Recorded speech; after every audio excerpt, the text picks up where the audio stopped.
Welcome along to the Deep Dive. Today we are jumping straight into, well, the heart of golf's oldest major, the Open Championship. We're going to focus right in on day one of the 2025 tournament. An often thrilling, often unpredictable day, this time at the magnificent Royal Portrush. Absolutely. And our goal here, our mission, if you like, is really to give you the quickest route to understanding what actually happened in round one. Okay. We've been looking at a whole range of sources, Sports Illustrated, PGA reports, Livol Golf Takes, Golf Monthly, even some really interesting chats on Reddit, actually. Right. We'll get into who played well, who maybe didn't have their best day, and really try to unpack the unique challenge of links golf. So, you feel totally clued in on the drama. Sounds good. So the stage is set. Where do we start? Maybe with Royal Portrush itself. I mean, its characters seem to play such a huge role on day one. Yeah, definitely. So Portrush is back hosting pretty quickly, isn't it? Only 6 years since 2019. And it's only the third time the Open's actually been in Northern Ireland. Its history is just fascinating. It goes way back. Tom Naderoy, 9 holes in 1888. Old Tom Morris gives some advice, too. Wow. But the big change was Harry Colt. 1929, his redesign, that's what really made it world class. By like 1933, he pushed the holes closer to those, infamous dunes and the coastline. And that's the thing about links golf, isn't it? Especially there.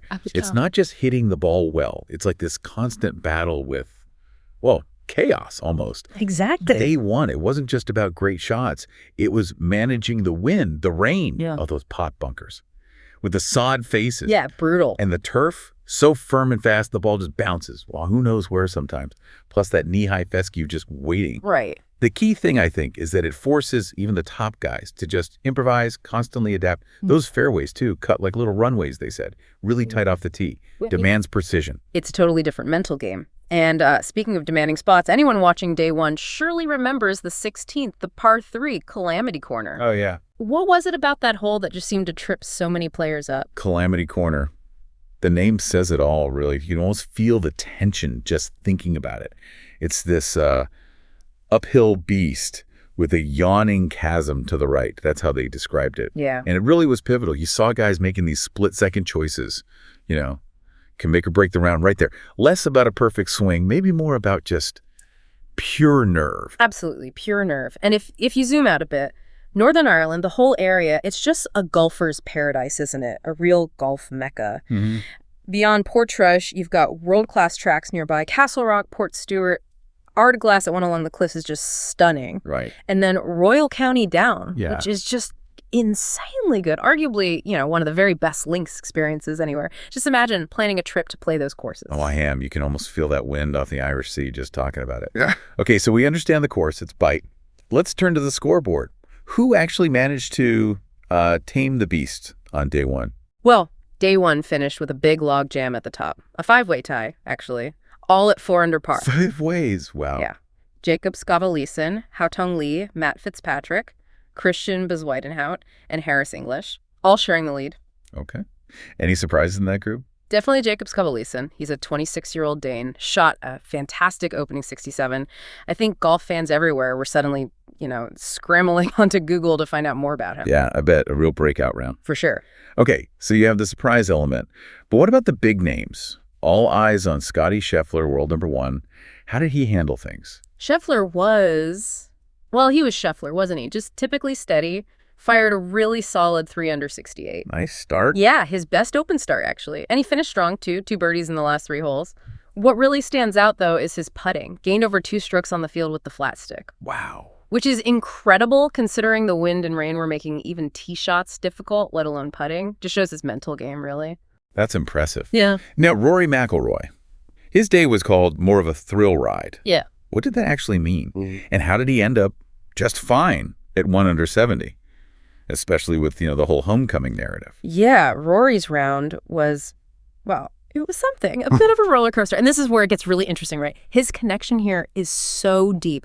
Grew up just an hour south in Hollywood. Mm-hmm. And he held the course record here. Shot 61 as a 16-year-old back in 05. Incredible. 16. I know. So the emotional weight for him and for the crowds, it's huge. What's fascinating, though, is how he scraped together that 1 under. His driving was not great. Second worst strokes gained off the tee among everyone who finished under par. Really? Wow. Yeah, he was hitting it kind of all over. But his recovery game, his shot making, especially around the greens, incredible. He's ground it out. That's pure grit. That is resilience. Okay, so beyond the absolute leaders, who else had maybe a surprisingly good day or perhaps an unexpectedly tough one? Yeah. Let's talk winners and losers from day one. Okay, on the winner's side, Phil Mickelson, 2013 Open champ. He shot a 1 under 70 that, kind of echoed his glory days a bit. He even holed out from a bunker on the third for par. They called it crazy and lucky. It makes you remember his 2013 win, which he called his greatest achievement, because he really had to learn a whole new way to play golf, right? That low running links style. Right, totally different from his usual high-flying game. And another veteran doing well, Lee Westwood. 52 years old. Yeah, Lee Westwood shot a great 2 under 69, tied for 10th. He just seems comfortable at Portrush. Tied for 4th back in 2019, remember? Oh, okay. He was actually 4 under through 12 on day one, said he felt in control of his swing. And he made a great point. He said links golf really gives you a chance when you're our age. That's interesting. It does favor experience in course management, doesn't it? It really does. He could even, become the oldest major winner ever, surpassing Phil. Imagine that story. That would be something. Anyone else on the positive side? Joaquin Niemann looks solid. Livy Golf's points leader, shot a 1 under 70, said he was playing it like a little chess game, enjoying the course and the crowds. Good for him. Okay, now, the stumbles. Bryson DeChambeau. Sounds like he had a particularly rough day. Oof, yeah. Bryson, a birdieless 78, so 7 over par. And it included this really awkward moment on the fourth, an awkward stance whiff, basically just missed the ball completely. Oh, no. Yeah. And, the chatter is getting louder. And does he really have the artistry, they call it, for links golf? This is his 4th missed cut in 8 Opens now. Some people online were pretty blunt, weren't they? Saying he's maybe more a golf influencer than elite golfer in these conditions. But is that fair? Or could it just be one bad day? Or is there something fundamental about his, mad scientist approach that just doesn't fit with the unpredictable nature of the Open? Well, that's the big question his round raises, isn't it? His whole game is built on controlling variables, data, consistency. Links golf throws all that out the window sometimes. It's about the weird bounce, the sudden gust, the uneven lie. Right. It demands adaptation. Exactly. And it wasn't just Bryson struggling. Brooks Koepka shot 4 over 75, bogeyed 3 of his last 4 holes. That's his 3rd missed major cut this year. Wow, that's significant for him. He only missed 3 major cuts in the 11 years before this one, combined. Crazy stat, isn't it? And Wyndham Clark. Well, news came out this week about a suspension from Oakmont, some kind of locker room incident. He shot 76, 5 over. Just a tough week all around for him. Yeah, sounds like it. Okay, let's shift gears a bit. Unavoidable topic, really. Became a huge complaint on day one. The pace of play. Yes, the slow play.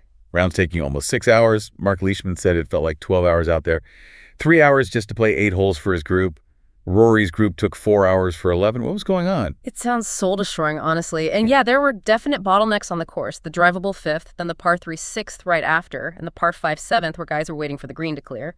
Those created log jams. Right. Keegan Bradley apparently saw 5 groups backed up on the 7th hole at one point. 5 groups? Yeah. Yeah. And players were talking about it. Tyrrell Hatton, Robert McIntyre, Aaron Rai, Bradley. They all mentioned how slow it was. Tough conditions add time, obviously, but they also felt there wasn't an easy fix with that field size and the layout. Yeah, it's tricky. But for me, watching at home, 6 hours, you start to lose the rhythm of the round, don't you? The excitement dips. And imagine being there, standing around for that long. It must totally change the fan experience. It absolutely does. It really affects the energy both on the course and watching from afar. It's this constant balancing act, the course design, the conditions, the number of players. Well, we've talked a lot about the present challenges at Portrush, but this tournament, the Open, it's just steeped in history, isn't it? Over 150 years. How did it all begin? It's a great story, actually. Started back in 1860. It was after Allen Robertson passed away. He was considered the best golfer back then. So they needed a way to find the new champion. The first prize wasn't the jug. It was the challenge belt. The claret jug we know today came later, 1872. 3 different clubs chipped in 10 pounds each to pay for it. A real collaborative effort for what became, golf's most famous trophy. 10 pounds each. And you think about the names associated with it since. Old Tom Morris winning at 46 back in 1867. That just shows how timeless Link's skill is, right? Exactly. And then his son, young Tom, wins 4 in a row. Just dominating, pushing the limits. And Harry Vardon with 6 titles, that record still stands. Right. These legends shape the championship. And then you have Jock Hutchison, the first American winner in 1921, showing its growing global reach. And more recently, Henrik Stenson's record score of 264. Just a masterclass. Yeah, these aren't just stats, are they? They're like threads connecting the past to the present every year at the Open. Beautifully put. They really are part of golf's ongoing story. So let's recap then. Day one of the 2025 Open at Royal Portrush. It really was a proper test, as they say. We saw incredible skill, moments of brilliance, but also real struggles and frustration, all wrapped up in that unique tradition of links golf. Absolutely. Which brings us to our final thought, something for you to chew on. When you think about everything we saw, the extreme conditions, the mental grind of links golf, and this persistent headache of slow play, how do all these things shape the experience, not just for the players, but for you watching? And maybe the bigger question is, what's the right balance for golf between holding on to tradition, embracing the challenge, but also meeting the modern demands for, speed and maybe accessibility? Where do you think that balance lies? Okay, let's go.